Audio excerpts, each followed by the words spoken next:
Redditors who knew a missing person who was later found. What happened? My uncle was missing for months. We weren't sure if he was murdered, but after a certain point, there isn't much hope left and they start searching for a body and not a missing person. He was found headless in a major river going through our city. Never found out who did it or why. He was a great person who did a lot of charity work and had a genuinely Christian attitude of love and acceptance, so we assume it was just a robbery gone wrong. Holy crap, man. That must have been hard for your family. I can't imagine what it'd be like, and if it means anything, I'm so sorry. My boyfriend's ex got kidnapped with hers and my boyfriend's child by her abusive boyfriend. They disappeared for about a week before they showed up at my house seeking help. She managed to get my address from her mom. I don't know how her mom got it, but I don't care. The woman managed to escape with the kid after managing to leave him at a rest stop, but not before she was beaten and violated in front of the child. Fortunately, the child was physically unharmed and doesn't seem worse for wear psychologically. The kid already had some problems, so it's hard to tell if she was affected by it. We managed to convince her to go to the police and the hospital. She had a broken wrist, a concussion, several broken bones in her face. He apparently has the FBI looking for him. We even told them where he is, but they still haven't found him. It's been 7 months. A kid at a local college in my hometown went missing after he dropped some friends off after a party. Authorities finally found his truck several months later in a nearby river with his body inside. Near the school there was a dirt access road that led to a boat ramp into the river and he got lost on that dark road and drove straight into the water. Apparently he had been drinking and didn't have his bearings enough to escape the sinking truck. It was really sad. I remember thinking, dang, I can't imagine being the parents and for months not knowing what happened to my missing child, whether they were alive or not, whether they suffered. I know he was drinking and driving and I'm glad no one else was hurt, but dang, it was still sad to see the family suffer and see a young life lost. Drunk and dying. Sounds awful. My oldest kid was living on her own and working 2 jobs. She would occasionally stay with friends after her shift ended, so if she didn't come home at certain times, that was not unusual. Her boyfriend moved in with her and approximately 2 weeks later he calls me after midnight, asking if I'd heard from her. No answer on the cell. We lived in a very rural area and she traveled on gravel roads to get home. We found her in a ditch, car completely totaled, and incoherent. She was life flighted to Omaha, and could have died. I still tell that young man, now ex-boyfriend, he saved my daughter's life. She suffered a terrible head injury and while mobile, she is disabled. She struggles with mental problems and alcohol now. We still do not know what caused her to leave the road. Lots of wildlife out there, and of course she does not remember. She also lost her sense of smell and her time in IQ has a crazy hilarious side story. The additional story. Timeline. Approximately 5 years ago, my daughter, then 21, was kept in a medical coma for a little while, for them to assess all the damage.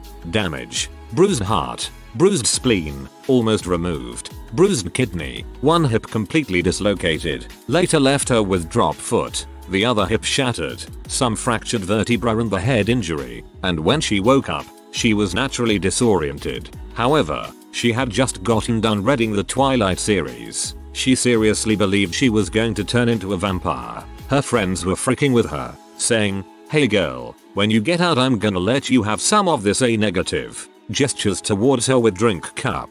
"Oh B please, you know I only drink O positive." Her first night awake at the hospital, she can't sleep, and she calls me at almost 2 AM. I need to emphasize how incredible this is. At this time, she cannot hold a coherent memory for longer than 5-10 minutes. She has to be reminded where she is and why she's there. However, she can rattle off a phone number like it's nothing.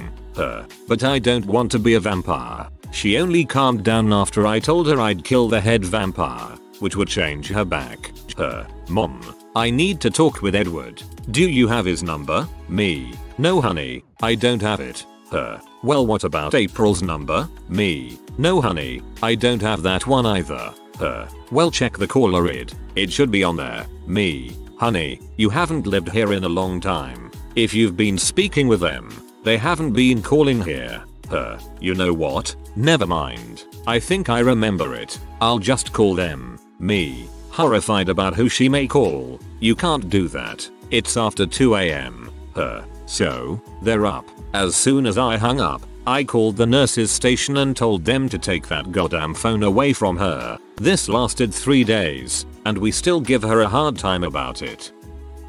Technically he's still missing because his parents haven't found him, but I know where he is. I have a friend who was raised up by the helicopter parents from heck.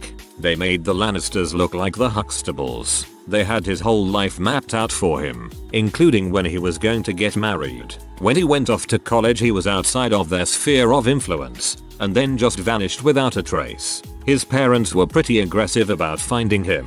They confronted everyone who knew him, including me, accusing us of knowing where he was, maybe being a part of a kidnapping plot. A year after he vanished, things had cooled down and I got a call from him. He was fine and wanted me to know, but made me swear never to tell his folks. He couldn't stand living under their control and had even considered suicide, but found a much better escape by befriending some girl who panhandled around his school.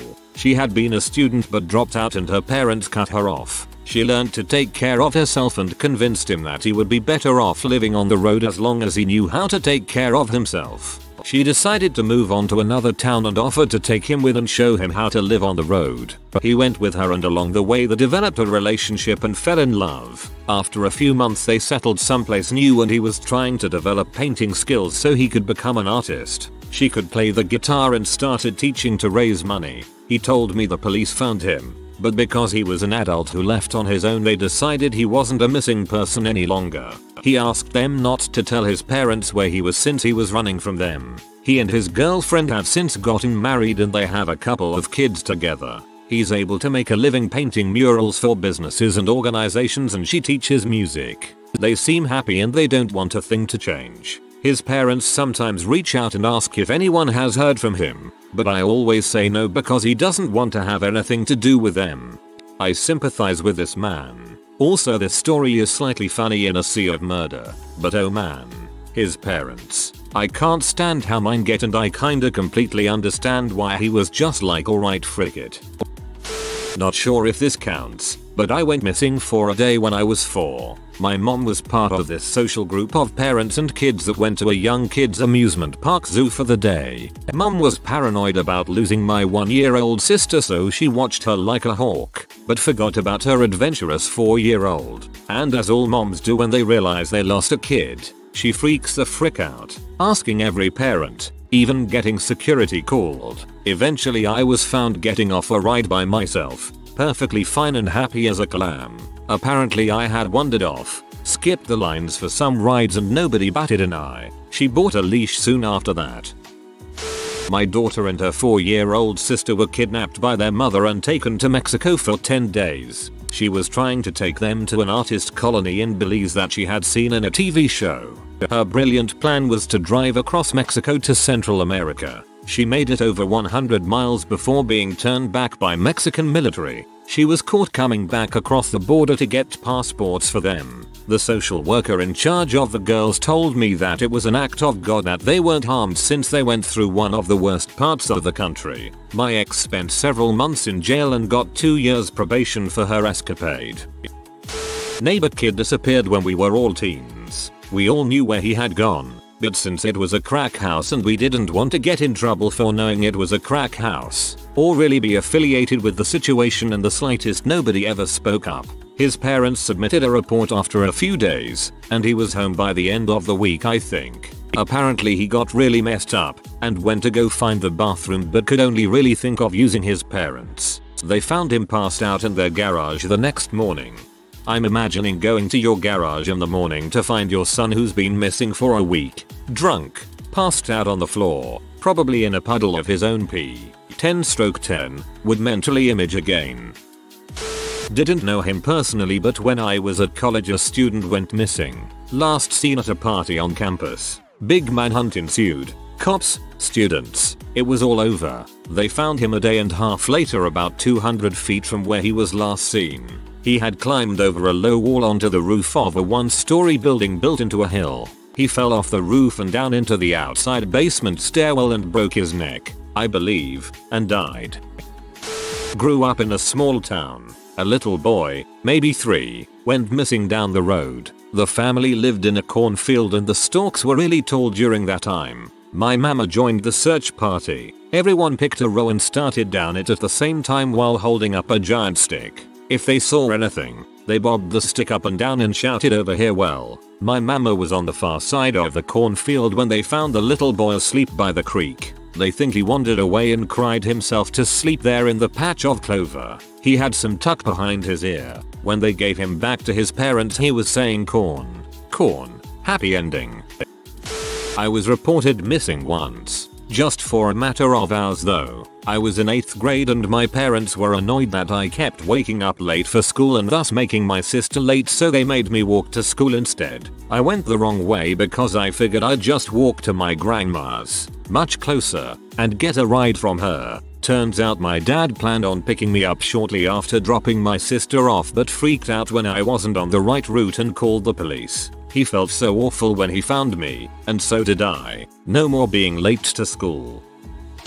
A friend of mine never came home one day. His roommate, realizing that he had left card and ID at home, immediately alerted our circle of friends that something had happened to Jesse. We called his phone, messaged him on every available social media platform that he had, and called his job. He was nowhere to be found, but it wasn't unlike him to disappear, and also, to be honest, we weren't that fervent on looking for him. He's the type of guy that if you give him money to pay rent or some mutual bill, you find out later that he spent it all and now it's on you to cover the overdue sum. It was sad that we didn't realize that he was in the process of burning bridges. The next day, roommate gets a call from Jesse from the hospital. He has been found after an unsuccessful suicide attempt. We all rallied around him, of course, and tried to help, but Jesse does whatever he can to be distant from us. We try to hang out with him, but he's empty. We have asked him to get help or offered to take him to therapist appointments, but it's up to him now. It's sad to see, but I can't save him.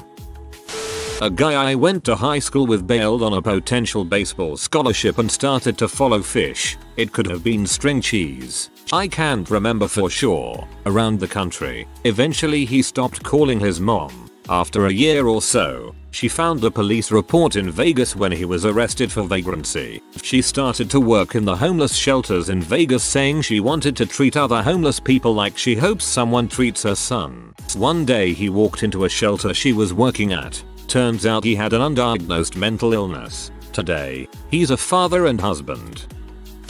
A former college roommate went missing a few years after college. Hadn't kept in touch but was notified by another roommate. Told me who to contact if for some reason she reached out to me. She was found buried in a shallow grave outside of Vegas. Psycho boyfriend. B. A few years ago, a friend left a low security mental health recovery home in a populated suburban area. She had a breakdown and was recovering. Left wallet, ID, cards, nothing but clothes on her back. Family started search, but never got on the news. The lack of publicity seemed odd. They seemed to think too much publicity would scare her and she wouldn't come home. Two friends looked into hiring a private investigator. They were advised that it was probably suicide and her most likely option was a cliff. It's been 4 years. No body has ever been found. She left behind 2 young children and a not very well liked husband. He turned out to have been cut up with an axe by his adoptive dad's ex. Fried to keep the flesh from smelling and thrown out with the garbage. Life is still less fun without you, mate, even after 10 years.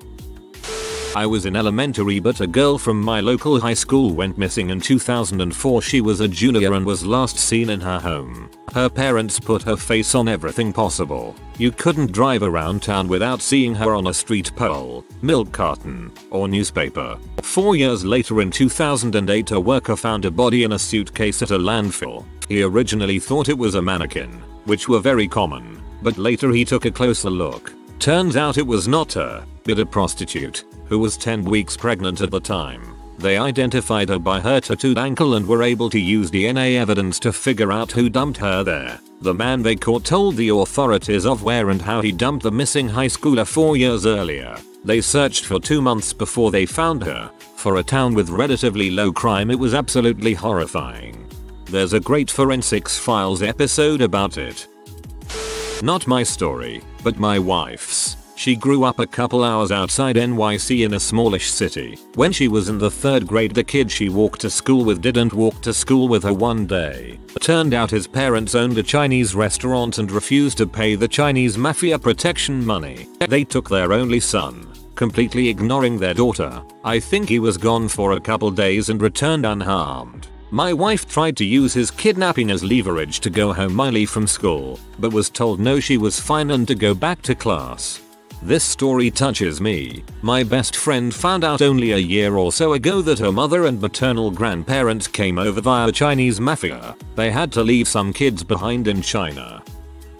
I've known two. My older brother went missing after a party one night. He had been out drinking with some friends by the lake, and at midnight, he drunkenly insisted on going out for another swim with or without anyone else. 3 hours later, when they still hadn't heard from him and had gone up and down the shoreline calling for him, his girlfriend called my mother to tell her the news. My mother, being a very religious woman, called all of her family and friends to let them know the situation and ask them to pray, but we all knew what had most likely happened. At 6 a.m., they found him, naked, asleep on a stranger's couch down the shore a ways. He had somehow lost his swim trunks and had gotten lost, breaking into this poor woman's house thinking it was his friends. Then, last year, a good friend's dad went missing one night. During all of the flash flooding that was happening in Texas at the time, he was on his way to his girlfriend's house but never showed up. She assumed that he had decided not to come over, but he also didn't show up to his youngest kid's recital the next day, and no one could get in touch with him. They spoke with the police, tracked down the route he would have taken to his girlfriend's house, tried tracking his cell phone's GPS location. They worked non-stop for 3 days before they found him, still in his truck, washed downstream and suffering all the effects of having been stuck underwater for 3 days. Sadly, yes, death was one of the effects of being underwater for 3 days, as was a very difficult day for my friend who had to go identify the waterlogged body and wonder if she could have saved him in time if she'd just done something differently. He'd just met his first grandchild a couple months before. The first story was unexpected, the second was just sad. I didn't know the missing person, but my mom did. My mom had some pretty crap parents that would make her walk over a mile to her school because they were too lazy to call about bus options. So every day my mom would walk to a certain point to meet her friend, and together they would walk through a really shady and dangerous city to school. One day my mom was late, and when she got to the meetup point the other girl wasn't there. Just assumed she went on ahead, but turns out she went missing. They were 8 at the time. Cut to many years later when my mom is the mother of 4. She learns that they discovered the remains of her 8-year-old in some cornfields like 30+ minutes away from the city. Never found the guy who did it. I'm 19 now, and whenever my mom leaves me in the car while she goes to grab something real quick, she always pesters me to lock the doors and have my phone ready. My friends think my mom is crazy paranoid, and honestly I would probably do the same. I mean, can you imagine being 8 when your friend disappears or hearing the news when you're a mother yourself? My mom's been through some fricked up crap, but she said that's probably the worst. He just wanted to sell his truck, ending up being murdered by 2 guys that claimed they were interested in buying it. I knew 2 friend's niece ran away with her boyfriend. They ended up finding her a few days later. Someone I knew from my childhood had a brother who was mentally challenged. He escaped from the home he was in and they found him dead in a pond. One of my oldest friends went missing for a few days when we were in high school. I've known him since we were 6. We are both in our 30s now. It ended up that an angry former employee of his father tricked him into coming over by asking for a ride to the airport. Instead, he tied him to a shower head, covered him in gasoline, flicked cigarettes at him, and tried to force him to do heavy drugs for about 3 days. I'll never forget hanging out with him post-rescue. He was so scared. He said he threatened to kill his family, etc. He also said his experience being rescued was nuts. He ran out of the house and looked up to SWAT everywhere, including hiding in trees. He suffered from depression and went through PTSD therapy for a year. He's completely fine now. A girl I was friends with in middle school went missing once. Put all the parents in a panic. Turns out that her parents separated, just picked her up and moved her to another state abruptly without telling anyone. They hadn't finalized the divorce or custody agreement, so I don't know if what he did counted as kidnapping or not. I'm not sure how it got resolved, but I never saw her again. I worked for a construction company where our accountant went missing. No one heard from him for several days. No answer to his phone or to his door. Very unlike him, but before cell phones were at all common. So maybe he took vacation and forgot to tell anyone? I think it was almost a week later that one of the managers and head secretary went to his place. He had died and fallen between the bed and the wall where he couldn't be seen when they'd first checked his place. Apparently the first check had been soon enough that here wasn't an odor yet. I was fairly new there, so I didn't know him well, but he was a very friendly guy. Our only real conversation was about the fact that we had the same car, down to the colors. I remember being so sad that he had a cat and the cat was trapped with its dead owner for so long. If you are new to the channel, you can subscribe. I publish new videos every day. Until then, check another video.